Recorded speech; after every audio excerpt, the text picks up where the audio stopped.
ये शहर इस वक्त एक माशाल्लाह बहुत बड़ी तादाद रखता है अवाम की, तो एकदम चीजों को बेहतर करने में वक्त लगेगा। वैक्सीन जो हमने डिमांड की थी वो आने में भी प्रॉब्लम हो रही। किसी जानवर का कत्ल कर कर तो इस चीज को खत्म नहीं कर सकते। रेबीज कंट्रोल जो है एक साइंटिफिक पॉलिसी के थ्रू ही मैनेज हो सकता है। हमारा मेन मकसद एनिमल वेलफेयर से पहले ह्यूमन वेलफेयर है। सुबह घर से निकलते हुए आप आयतल कुर्सी पढ़ते हैं, लेकिन कराची वालों को तो अब साथ में डंडा रखने की भी जरूरत पड़ती है, क्योंकि शहर कायद में आवारा कुत्तों की दहशत ने कर्फ्यू जैसा समा पैदा कर दिया है और सिर्फ जनवरी के पहले हफ्ते में ही 800 अफराद को काटा गया है। अफसोसनाक बात यह कि सिंध हुकूमत ने 2022 में रेबीज कंट्रोल प्रोग्राम के नाम पर जो करोड़ों रुपए मुख्तस किए थे, उनकी अफादियत कहीं नजर नहीं आ रही।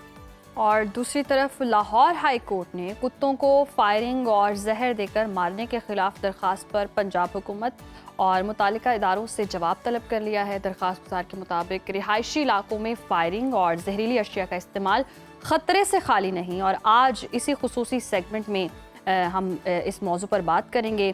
तर्जुमान सिंध हुकूमत अकरबा फातिमा के साथ animal rights activist Altamash Saeed से भी जानने की कोशिश करेंगे कि कुत्तों से इंसानी जानों को महफूज बनाना कैसे मुमकिन है।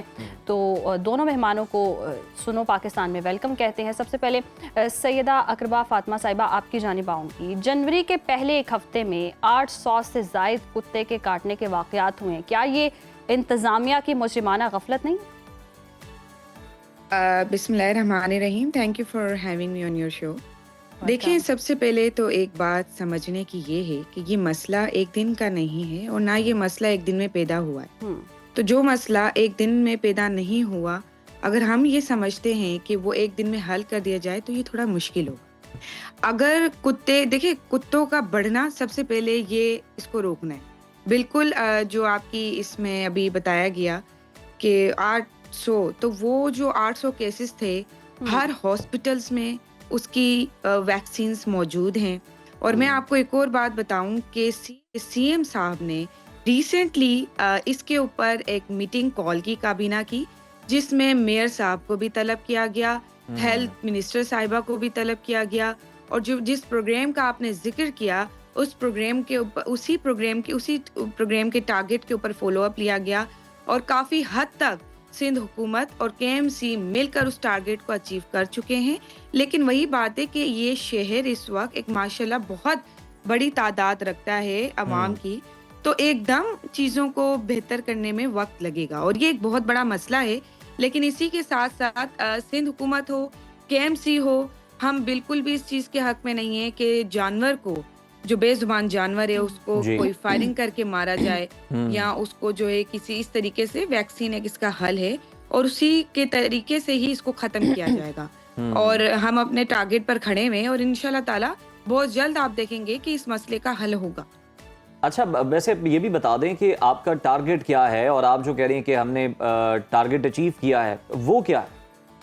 देखिए, हजारों जो है कुत्तों को वैक्सीन लगाई गई है, हजारों कुत्तों को। तो मैं समझती हूँ कि ये 2022 में आप जानते हैं कि फिर एक कोविड की सिचुएशन भी उससे पहले रही थी और आलमी सतह पर थी। ऐसा नहीं था कि सिर्फ पाकिस्तान में ही आया था, जिसकी वजह से बहुत सारे फैक्टर्स थे कि आपको वैक्सीन जो हमने डिमांड की थी वो आने में भी प्रॉब्लम हो रही थी, क्योंकि ये वैक्सीन हमें पाकिस्तान से तो नहीं मिलती है, ये आप बाहर से, चीन से, जापान से आप इस वैक्सीन को मंगाते हैं। लेकिन हमने दोबारा से इस वैक्सीन की डिमांड बढ़ाई है ताकि ये हर हॉस्पिटल्स में आसानी से मौजूद हो। अल्तमश साहब, आपकी जानिब आएंगे, साथ ही रहिएगा। अकरबा साहिबा, जानवरों के हुकूक की बात करें अगर, तो हुकूक की तंजीमों को कुत्तों को तल्फ करने बारे हुकूमती पॉलिसी से इख्तलाफ कहाँ है, ये बताइएगा। बिस्मिल्लाहिर्रहमानिर्रहीम। आई एम अज्यूमिंग ये सवाल मेरे लिए है। जी आप। माय अपॉलजीज, इंटरनेट कनेक्शन थोड़ा सा मेरा वीक है। हमारा मेन इशू इस सिर्फ इम्प्लीमेंटेशन साइड ऑफ थिंग्स पे है। देखें, ये सिर्फ जानवरों का इशू नहीं है। हम एक साइंटिफिक अप्रोच के थ्रू अगर इसको सॉल्व करने की कोशिश करें, जैसे सीनियर स्पोक्स पर्सन साहिबा ने बात की, इसका सोल्यूशन निकल सकता है। ये सिर्फ एनिमल वेलफेयर का इशू है नहीं। रेबीज कंट्रोल जो है एक साइंटिफिक पॉलिसी के थ्रू ही मैनेज हो सकता है। आप जब अगर 80 साल से जो है उनकी तल्फ कर रहे हैं, उनको मार रहे हैं, आपका पॉपुलेशन कंट्रोल नहीं हुआ, उसकी वजह से बेसिकली सोसाइटी जो है वो ये समझती है कि अगर आप तल्फ करते हैं तो प्रॉब्लम फिक्स होगा। पहला मसला ये है, अच्छा। क्योंकि पेरेंट्स को और बच्चों को आगाही नहीं दी जाती कि रेबीज एक ऐसी बीमारी है जो कि ट्रीटेबल है। डॉग बाइट्स जो हैं वो प्रिवेंटेबल हैं। उसमें अगर आप साइंटिफिक पॉलिसी की तरफ जाएं, जो कि इंटरनेशनली वर्ल्ड हेल्थ ऑर्गेनाइजेशन ने भी इंडोर्स की है, और सिंध के अलावा पंजाब में भी उस पर कानून बन चुका है, केपी में भी उसका कानून बन चुका है, इस्लामाबाद में भी उसका कानून बन चुका है, सिर्फ बलोचिस्तान में रहता है, जो कि सिर्फ सिंपल ये बात करते हैं कि आपने कुत्तों की नस्बंदी करनी है और उनको वैक्सीनेट करना है। अब मसला ये है कि सिर्फ चंद कुत्तों को वैक्सीनेट करने से पॉलिसी इंप्लीमेंट हो नहीं सकती।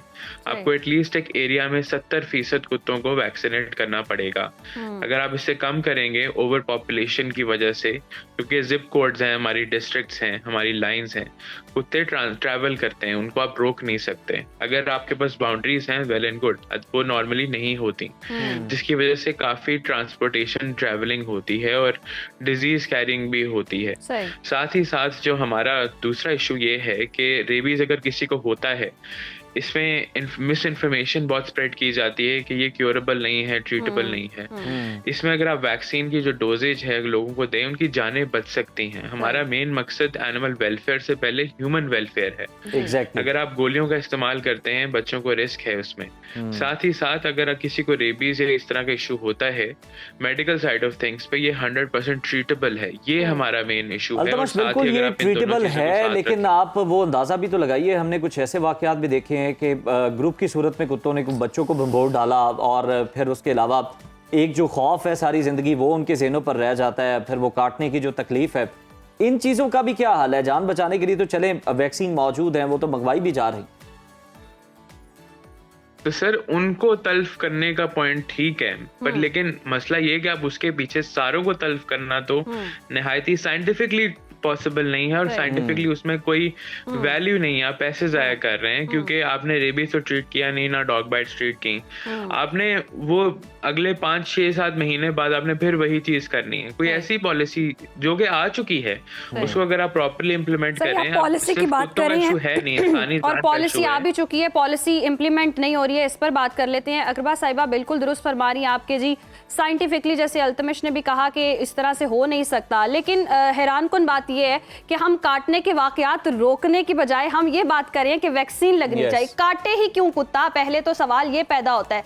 तो जिस तरह से परसेंटेज है, एक हफ्ते में 800 लोग, उस परसेंटेज के हिसाब से तो कुत्तों को वैक्सीन नहीं लगाई जा रही है, तो इंसानी जानों का ज्यादा हो रहा है, वैक्सीन कम लग रही है। ये पॉलिसी में कैसे फर्क कर सकते हैं आप? फिर ये पॉलिसी सही से तो इंप्लीमेंट नहीं हो रही है, वो तो इंतजामिया का ही काम है।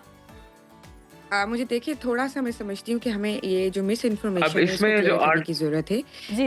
अगर आप इस पर हम एविडेंस बेस पर बात करें तो ये ज्यादा बेहतर होगा कि अभी तक ऐसी कोई भी इन्फॉर्मेशन नहीं है, फैक्चुअल इन्फॉर्मेशन नहीं है। ऐसे तो बहुत सारे रूमर्स हैं, लेकिन फैक्चुअल इन्फॉर्मेशन ऐसी नहीं है कि कोई एक हफ्ते में 800 जो है केसेस आए हों।